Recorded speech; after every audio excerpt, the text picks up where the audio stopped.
Good afternoon, everyone. Well, today I wanted to talk about something that's I don't know, I think it's logical.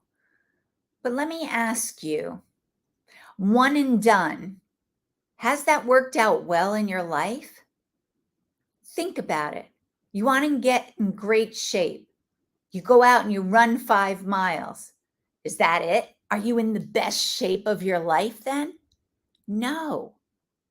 You go out one date and you find the man or the woman of your dreams. And okay, sometimes that does happen, but normally it doesn't. One and done doesn't happen. In regards to marketing, it doesn't happen anymore. Years ago, maybe you could send out a promotion and you would get enough sales to warrant the campaign that you did. But now it is all about building those deep relationships. Sort of like that relationship going out on a date. You're trying to build a relationship with the individual that instills trust, but it also creates that bond between each other that oh my goodness, I want to spend the rest of my life with this person.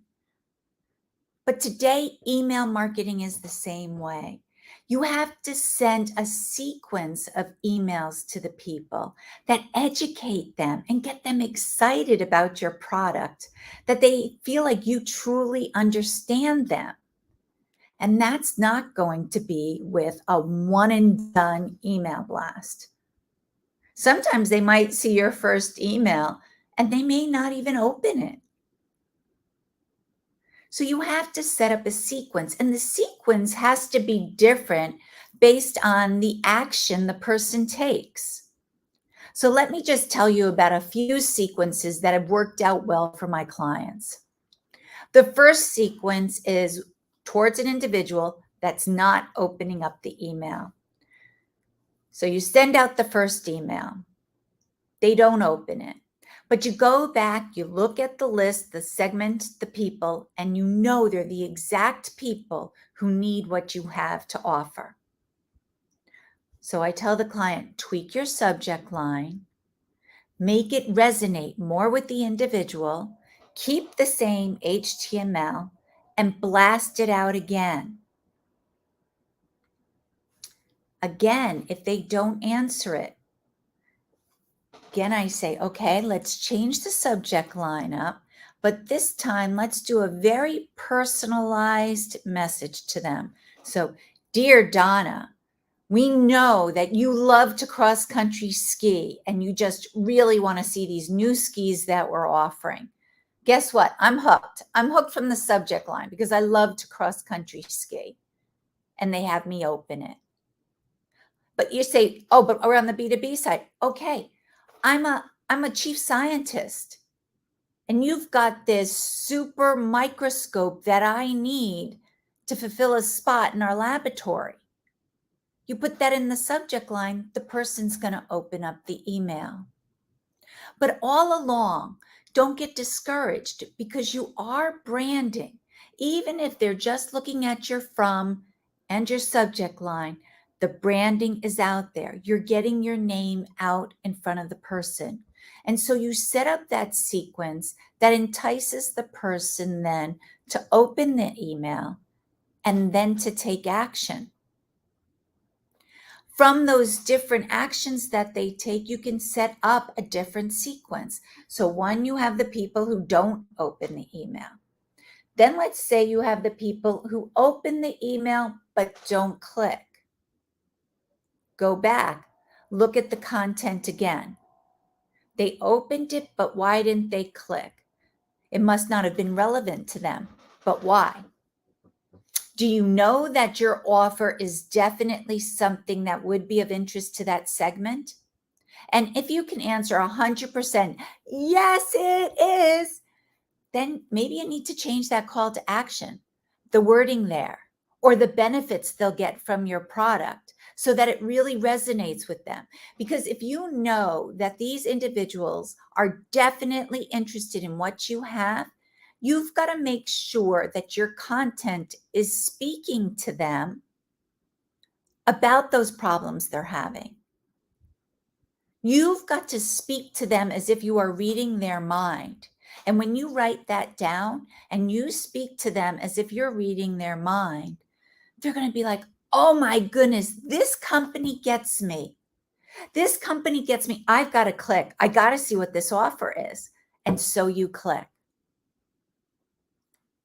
Now what happens? You have the people who opened your email and they clicked, but they didn't take action. Why didn't they take action? So now you have to go look at what the offer was. Are you offering them a white paper, an ebook, a webinar? Change that up. Change it up and see which offer resonates with them the best. Now, here's a little secret. If you want some inside information on your target audience, go and speak to some editors of some industry-specific magazines. These editors they know that pulse. They know the heartbeat of the people who are your target audience. They know what type of information they consume, what type of messages they respond to, what their challenges are, what their goals are. And they can just give you all this information that you then can take and create content that they will open, click, and download or register for your offer. So you've got to set up a sequence so you hit the people more than once. You've got to set up a sequence that offers value to the individual. Because as you're offering this value and this educational piece of information to them, what are you doing? You are building the relationship.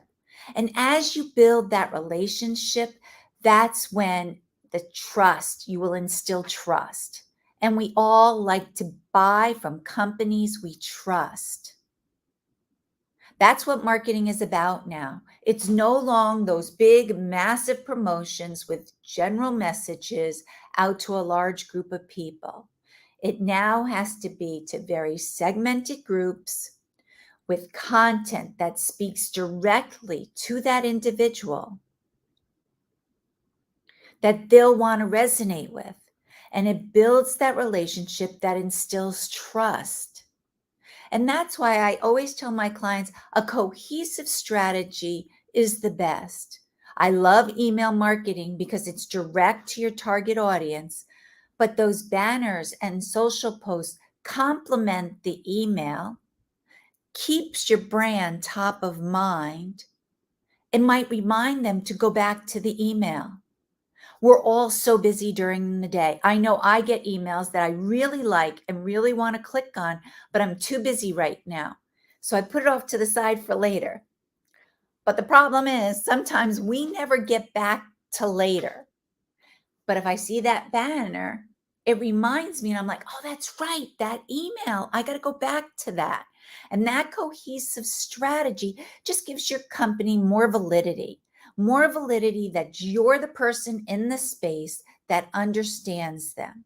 You're the person in the space that's going to be able to help them. Today, it's all about building relationships.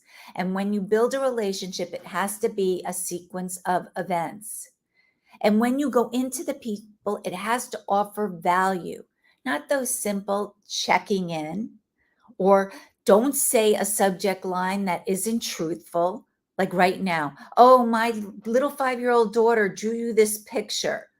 And I open it up and it looks like something from Picasso. No, that doesn't work. And even if it does, okay, so I have opened those up. I have opened them up, but then I get inside and I'm like, I won't deal with those companies because they lied to me. And if you lie, my kids will tell you, there's the circle of trust. And once you lie to me, the circle of trust is broken. And then you have to take time to rebuild it. So don't lie to your prospects. Just offer them more value, more context on the information that they need. Set up that sequence so you build the relationships so that it instills trust. They buy from you and they stay customers of yours year after year.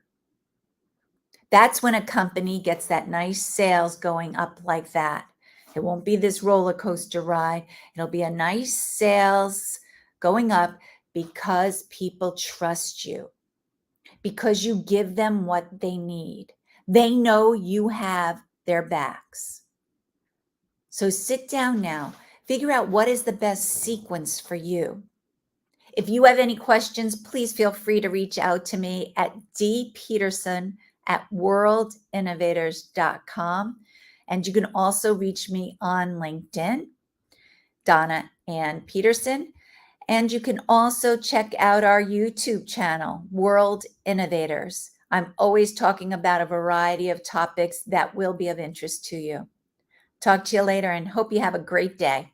Bye-bye.